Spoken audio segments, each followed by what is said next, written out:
Welcome to the Million Pound Mission Podcast. I'm your host, Adam Shively, the PhD, the previously heavy dude, and I'm on a 1 million pound mission. Now, I've personally lost over 100 pounds, and I've applied what I've learned from my own transformation journey to help my hometown clients lose over 35,000 pounds in just 5 years.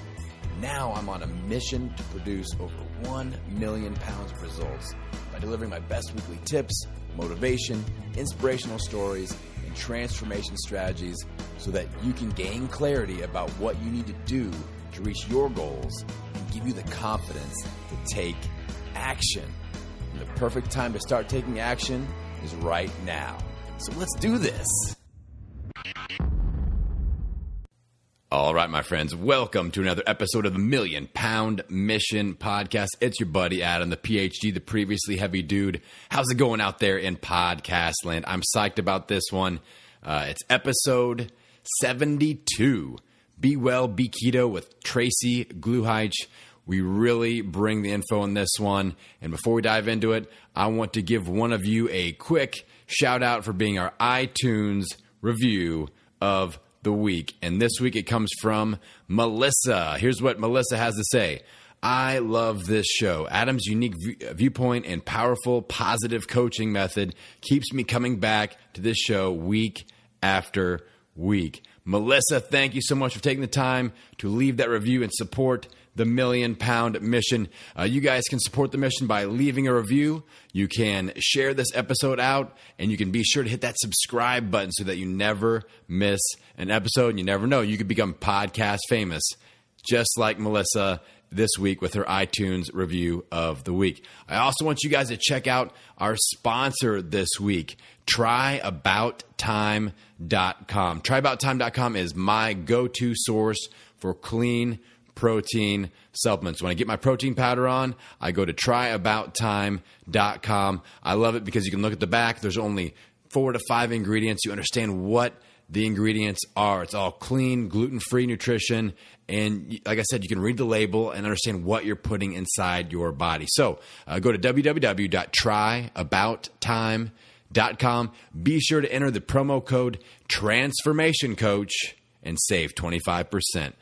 Okay, let's talk keto, because I know that so many of you have probably been hearing about the keto diet or the ketogenic diet because it's a really, really hot topic in the fitness industry right now. And I've learned from personal experience that there is definitely a right way and a wrong way to go keto.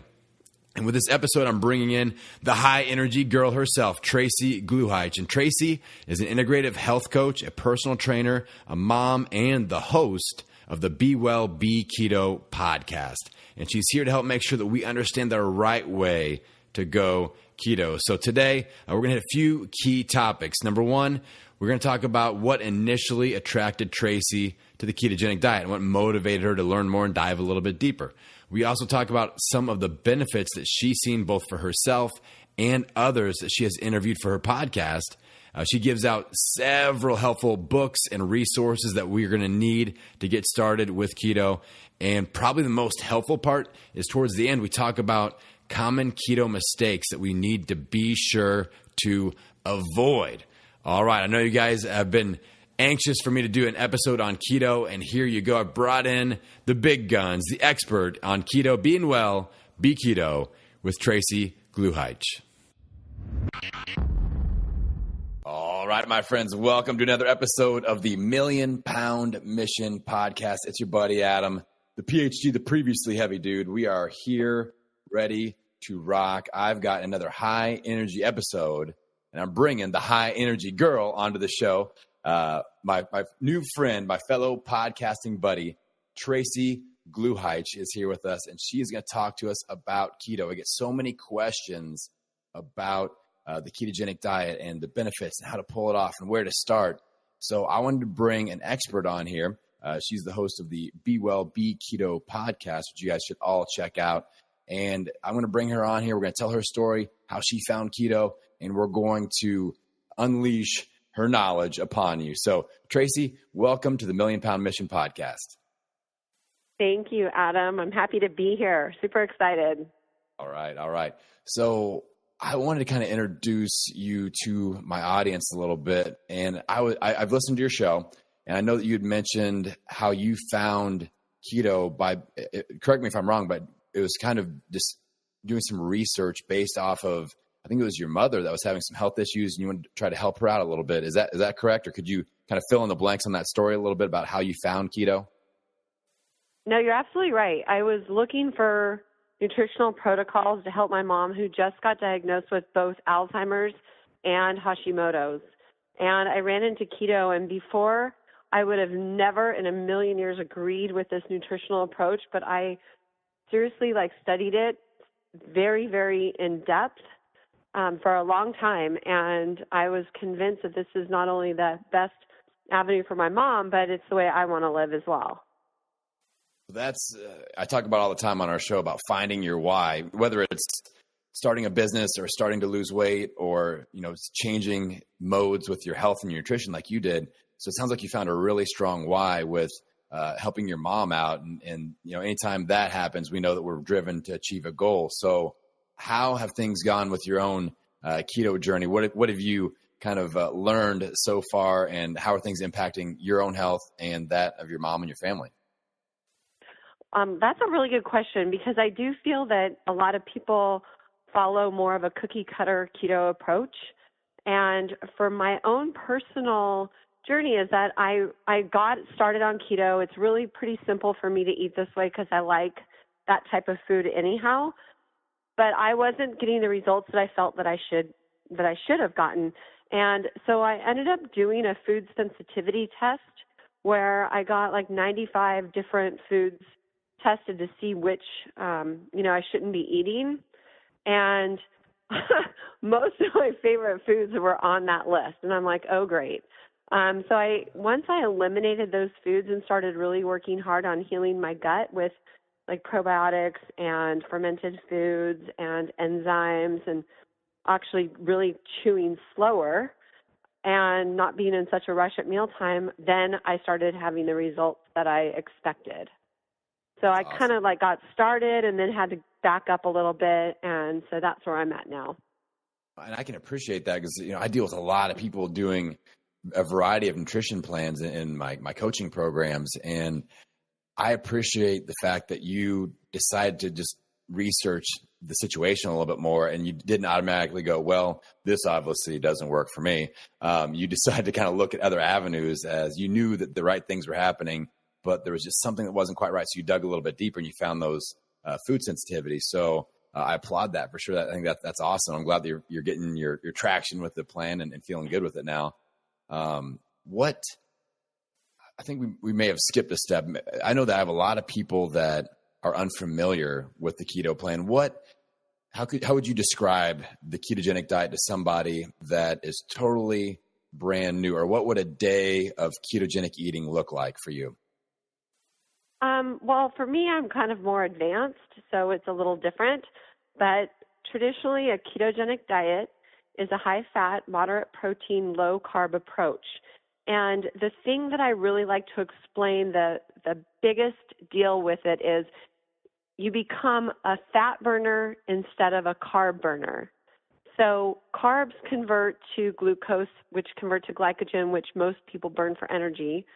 But when you go keto, you don't have the carbs, you don't have the glucose or glycogen, and your body, in its infinite intelligence, converts fatty acids to ketones. And so you're able to burn on ketones. And so with people getting started, they want to, I have this little 12 steps to simple keto, but it starts off with using a keto calculator to determine what ratios and how many grams of everything work for you. And then, based on your size and your sex and your age and all that, and then plugging it into MyFitnessPal. So for example, for me, it's about 100 or so grams of fat, about 85 or so grams of protein, and about 20 grams of carbs. Good. So, and because I'm more advanced, I usually skip breakfast, which we call intermittent fasting. I know you're probably aware of that. Yep. Yeah. So I'll have, in order to stay in a fasting mode, I'll drink fat coffee, but I only use a teaspoon of either MCT or coconut oil in my coffee.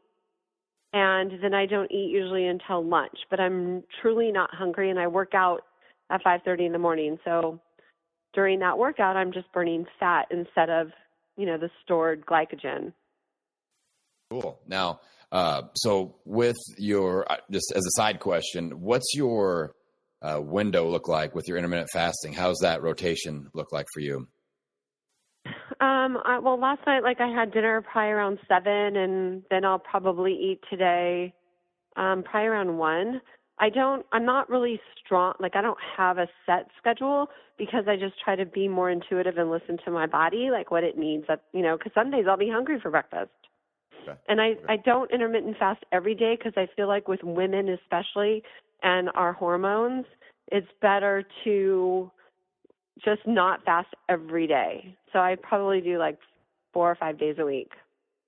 Yeah, I've talked about this I think once before in the podcast. I've experimented. I pretty much experimented with every nutrition plan. I'm one of those people that I don't join a certain camp. I'm not you have to do keto and only keto. It's kind of the right tool for the right job with what I promote. And so I've experimented with intermittent fasting, and it was interesting. The very first time I did it, I loved it. I lost body fat.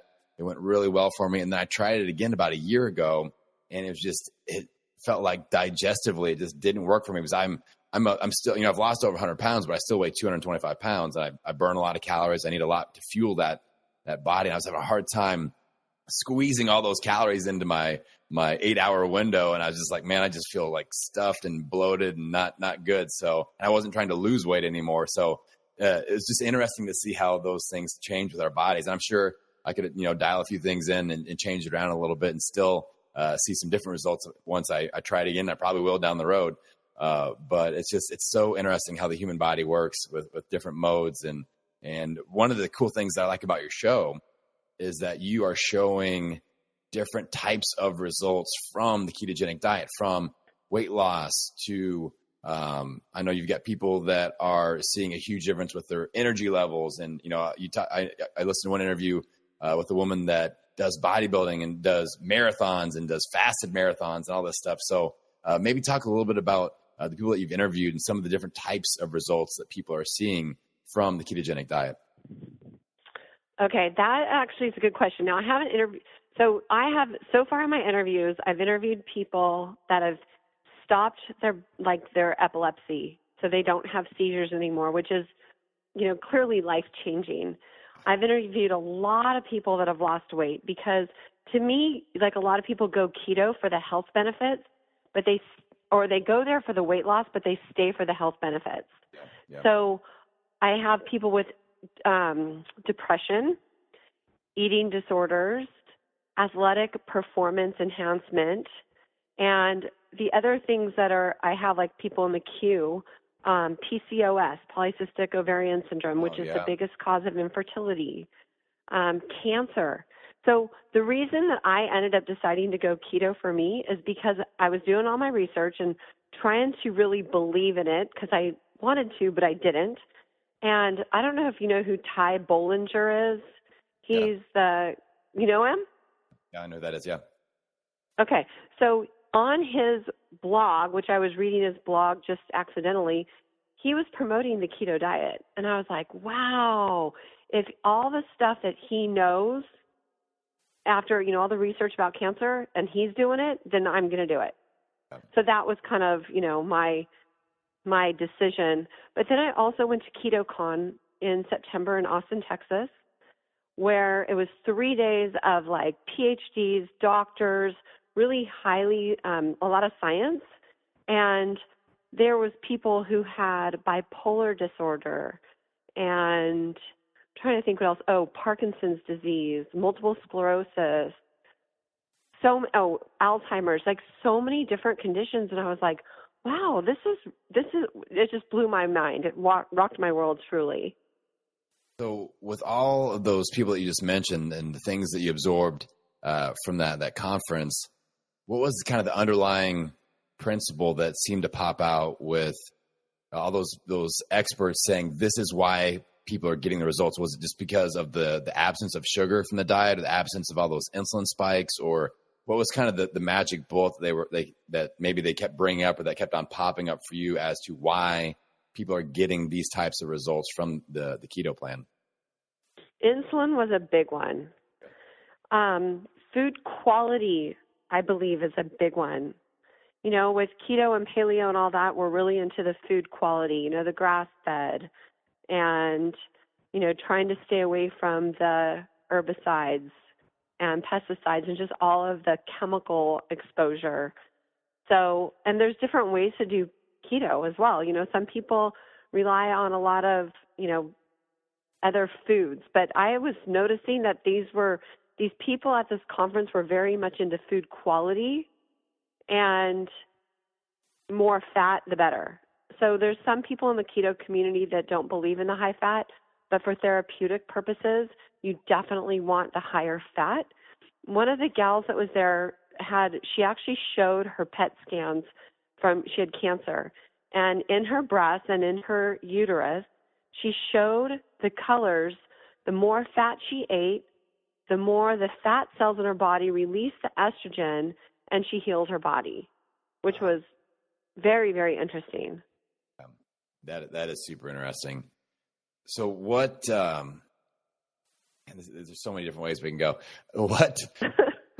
What's a few or maybe a meal or a few of your favorite keto foods that are kind of staples for your plan? Well, okay, I'm going to give you my ideal plan, because with my food sensitivities, I've had to change. And one thing that I think is really important for your listeners to hear is that with any program that you're following, you want to rotate your foods, because otherwise you risk developing a sensitivity to it. And when I started, I was eating nothing but grass-fed beef, avocado, what else? Like lots of almonds. And I developed a sensitivity to that. Oh, and cheese, because I love cheese. And from the, past years of diet dogma, everything was low fat. And so I never allowed myself to really eat a lot of those foods. Avocado, bacon, burgers, all that was off limits. But being able to, cook my vegetables in olive oil or coconut oil instead of, steaming them was a treat. Flavoring everything with bacon is pretty awesome. Like I make a cauliflower, like Mexican rice with like bacon, crumbled up bacon, cauliflower rice, cumin, and chili powder.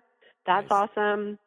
Shaved Brussels sprouts with bacon. So what I like to tell people to get started that's really simple is just imagine your plate. You put lots of vegetables at the bottom. You have some sort of fat, whether it's butter, olive oil, coconut oil, any of those non-inflammatory oils, and then you top it with protein. So last night I have for my vegetable, sauteed greens, just like, mixed bag of greens, sauteed in olive oil with garlic, and then I had a piece of ahi tuna on top. Nice. So that's the simplest way to go keto, is just think about your plate like that. Just the veggies, the fat, and then top it with protein. That's a recipe that we can follow for sure. That's simple enough. Now, how are you monitoring your ketosis? Are you doing any sort of testing to see if you're in ketosis at all? Yeah, I actually prefer the blood testing, and there's different testing monitors out there, but to me it's just more accurate. But there's also a ketonics breath meter I have that's simpler, because I don't always want to test, poke my finger. But at this point, because I know the program, I don't test very often, unless like I'm out and I have something I think I shouldn't have had and I go, oh, crap. But oftentimes I'll just fast, and then that will put me right back in. Right. And I'll hit you up for some links on those devices that you're using or how you're testing. I'll put those in the show notes and in the blog for the listeners. That way, if they wanted to kind of dive in and explore those resources, we can do that. Okay.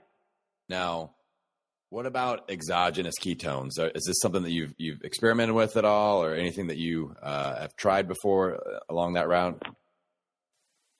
That's a great question. I actually have exogenous ketones because I found that as soon as I got started on this, but I don't take them. Okay. And I don't need them for a therapeutic reason because I'm really healthy and strong. They may be good for people who need them for a therapeutic reason, but my opinion on them is, well, first of all, they're expensive. Yes. And I don't think they're necessary. Well, I know they're not necessary to be in ketosis, but like in the pack I have in front of me right here, there's like 2 grams of sugar. So I think, well, why would I want to put 2 grams of sugar in my body? Because I'd rather eat vegetables if I'm going to get that. But I don't think you need them because if you get into ketosis just naturally, nutritional ketosis, then your body's going to use your fat for ketones. Why would you want to drink your ketones? Heck, I want to lose my menopause. I want to burn my fat instead of something I'm drinking. Yep. That makes sense? Oh yeah. Yeah. And I'm of a similar opinion.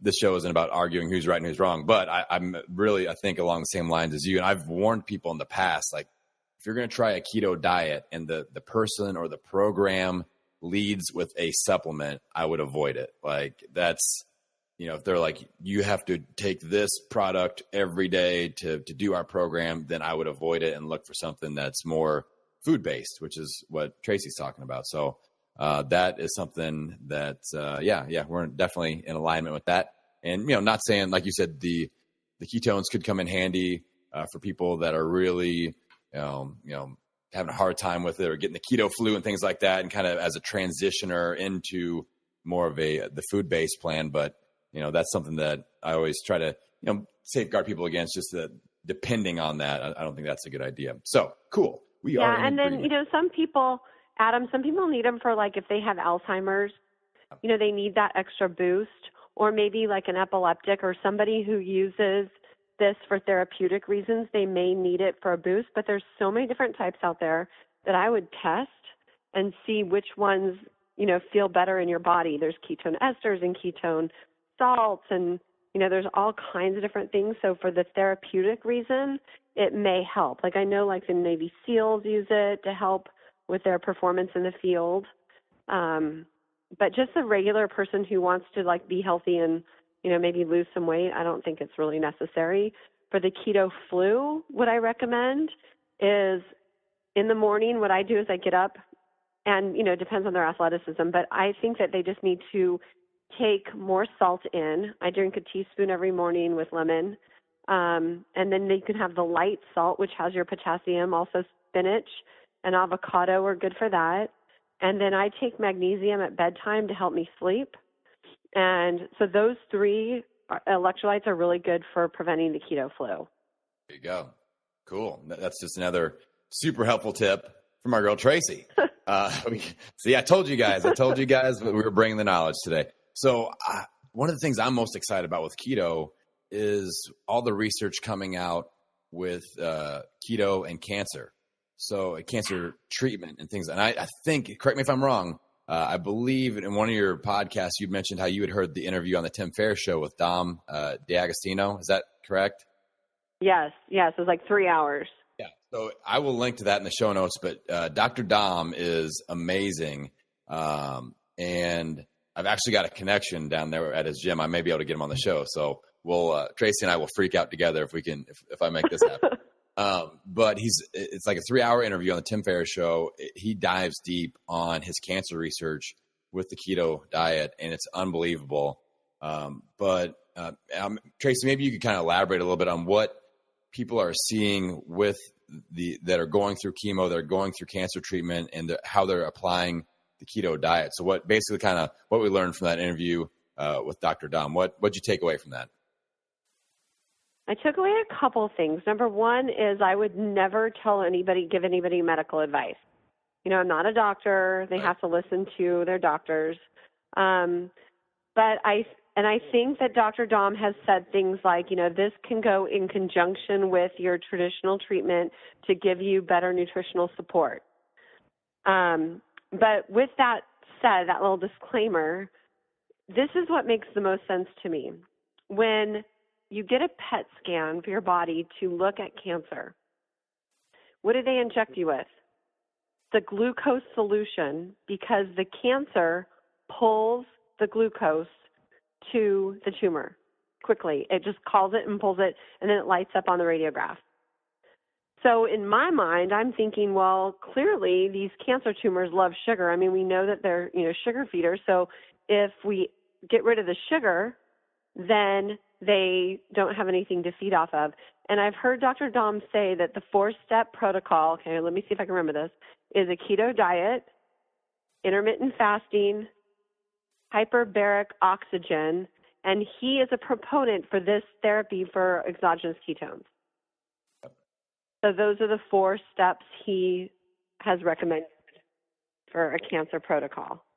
It's so interesting. I can't remember if it was his first time on the show or the second time, but they even talked about fasting, and maybe it's just a separate Tim Ferriss show. But I remember at some point they talked about fasting and coming off of a round of radiation, and people are having an easier time of recovering off of that. And it's so interesting. And so many people are going to be able to be helped by this research. And again, like you said, we're not saying don't listen to your doctors or don't do chemo. Like, this is something that helps the whole process so people can get more effective results from the medical treatment. So it's really neat to see the medical community and the nutritional community kind of coming together and working in conjunction to help people that are battling cancer. So that's something that is very, very exciting. Yeah, there's another gal that was at KetoCon, and she's the one I talked to you about the PET scan. She had a brain tumor, and I guess she's like a championship downhill skier. Gosh, I wish I could remember her name. It slips my mind at the moment. But she was the one who had the brain tumor, and she was able to heal her body. They gave her a really poor prognosis, and she is doing great now, and now she's coaching people with cancer. That's amazing. That is amazing. So I want to pivot slightly here, and even though we could probably go on we could do our own 3-hour show on the cancer aspects. But I know there's a lot of people that listen to my podcast that are kind of just getting going with their body transformation, their healthy lifestyle, getting healthier. So what are some of the resources that you would recommend, whether it's websites, books, obviously your show, Be Well, Be Keto? That's a great way to learn.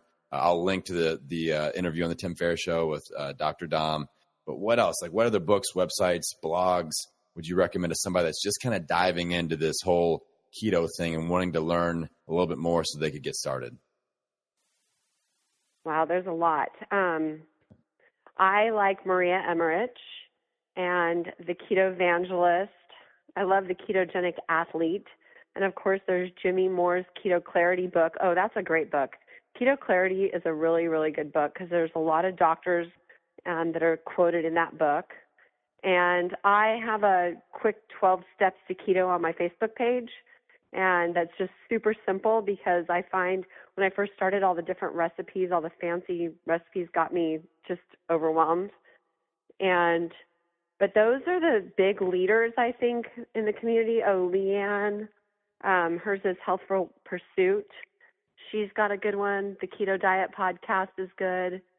There's a lot. There's a lot of different good information out there. Some of them are very sciencey, and my podcast tends to be really low-key. I just talk to regular people who have really great results with keto, so it's not really big into the science aspect because I feel like there's a lot of that out there already.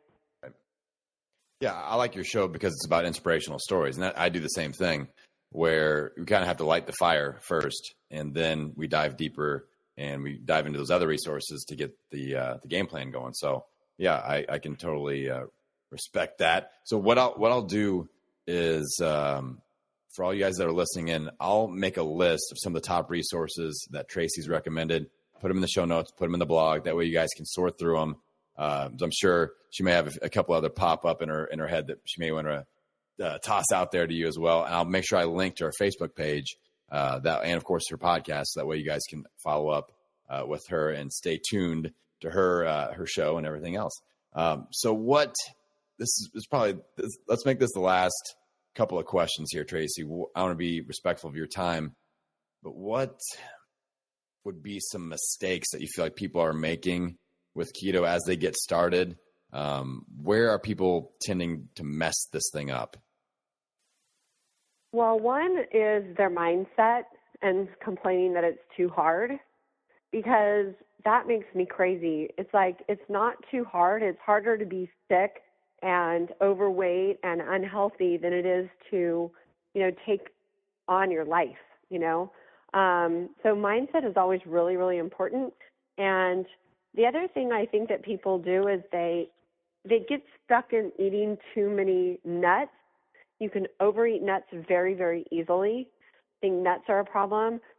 Eating the same foods over and over and over, like I did with the eggs and avocado and the grass-fed beef. And I think you want to really rotate your diet and not eat the same thing over and over and over. And fat bombs. Like, I think that, for instance, do you know what a fat bomb is, Adam? Oh, yeah. Yeah. Usually, so my understanding of the fat bomb is basically like people will load up their bulletproof coffee with the butter, the cream, the whole big thing. And it's just a huge calorie fat bomb going on. Usually like first meal of the day. That's how I've heard people use it before. Oh, okay. So fat bombs actually are more like a little candy. Like, they can make a fat bomb with like coconut oil, raw cacao powder, maybe some almond butter. And it's like, and they use erythritol to sweeten it. And I mean, some people that might have more self-control than me, that might be fine for them. For me personally, I made them and they were so good. And it's like, you can just keep eating them. Right. And, with keto, calories aren't like the big focus, but, you don't want to overeat, like a lot of calories, and you want to have self-control. So for me, like nuts and fat bombs are two trigger type things that a lot of people can overeat, and like, that's not the purpose. So I want people to change their palate and maybe have a sweet, treat. Sometimes there's a lot of keto, treat recipes, but not make it a part of your daily routine. You know what I mean? Oh, yeah. So yeah. Just learn how to eat more vegetables and more healthy fats and quality protein. So, and not worry about the nuts and fat bombs and, all that. And then the bulletproof coffee, if you want to stay fasted, you don't want to have a ton of fat in your coffee. I only have 1 teaspoon, and I'll have 3 of them, but, I space them out like an hour apart. Okay. That's super helpful. Yeah, otherwise you break your fast. Yeah, exactly. Yeah, if you're wanting to stay fasted, if you do a whole stick of butter in your coffee, that's called, you just ate 1,000 calories. So that's not fasting. Some people are like, it doesn't count. It's in my coffee. I drank it. I'm like, oh, it still counts. I'm totally in line with what you said on a couple of things there. When people, from a weight loss perspective, I think people need to be careful with keto. And one of the ways that you mentioned there, where the calories, it's your, the fat, your plate is going to look a little bit different because, having carbs and things, could fill up a plate and it's not as calorie dense, but fat is very calorie dense. So the food on the plate may look smaller. So you have to give that, your stomach a chance to kind of catch up. And I tell people to take a little break, like eat your meal, and then you may still think you need to eat more. Give yourself 15 minutes. It'll settle in. You're going to be full. Drink your water. You're going to be good. You have to be careful with the calories for sure, just like you said. And then if somebody has never really done any sort of healthy eating before, I recommend that if they want to try keto, I'm like, okay, let's do just basic clean eating for about 4 weeks or so as you learn about the keto, because there's, little room for error with the keto. And where I don't want people to where I see people mess this up a lot is they jump right into keto.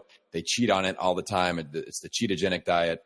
And they are always, they're always spiking their insulin and they're never in ketosis. I'm like, you're just eating a lot of fat, drinking wine, and eating a lot of carbs. And it's like, this is probably not that different from how you gained weight. So, if somebody struggles with being consistent with their food and they tend to cheat a lot, I'm like, let's just kind of get those cravings under control with basic clean eating first, maybe more of a paleo basic approach, and phase into a keto plan as you get some momentum under your belt. So, I think, I totally get what you said there. And I think we're in alignment once again. And that person, I think, they could So like I say, some people like to rip the Band-Aid off and some people like to ease it off slowly. Yeah. That person can slowly just, decrease their carbs. Yep, exactly. Just slowly go, during that first phase. Yep, 100% agree. 100% agree. Now, Tracee, I want to make sure that we've mentioned a couple of times, but how are the best ways that my audience can follow your story and continue to connect with you? Oh, geez, I'm all over the place. I have a Facebook page, The High Energy Girl is my Facebook. My blog, which I'm very active on my blog, is highenergygirl.com. And my show is Be Well, Be Keto. And what I'm doing is I'm interviewing one person every week. And I was advised to start doing a solo show once a week on a particular topic. I'm also on YouTube. So I'm all over the place just trying to educate people and inspire people to be healthy, because my motto is, we're all going to age. Whether we age in health or sickness is just based on our daily choices of what we put in our mouth and even what goes out of our mouth, and talking to others and self-talk and all of that. So, but I'm all over social, mostly under High Energy Girl is my brand. I'll put all the links in the show notes and in the blog. And Tracee, I just want to take a second to acknowledge you and say thanks for your time, because I know you're super busy. You've got a lot going on.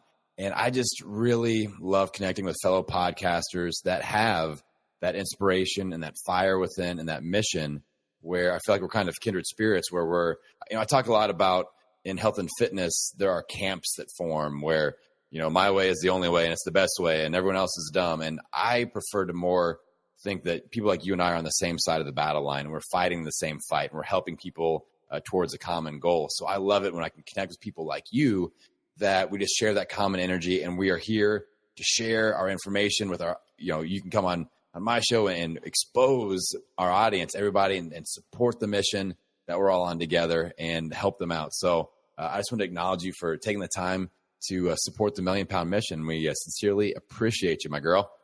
Well, thank you for having me. It was really fun talking with you, Adam. Excellent. And so we'll make sure that everybody can connect to you through the blog, through the podcast, your YouTube page. I'll get all those links in the show notes. And so my challenge to everybody listening is, if you are considering a ketogenic plan, a ketogenic diet, or a ketogenic lifestyle, as some may want to call it, I want you to think, okay, the next 24 hours, what is just a simple step? Maybe you go on to Tracee's blog, or maybe you listen to one of the podcast recommendations that we talked about in the show.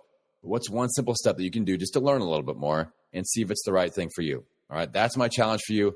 And as always, at the end of the show, I'm going to throw that challenge out there for you guys to get out there and own it every meal, every workout, every day. I will see you on the next episode. One last thing before I let you go today.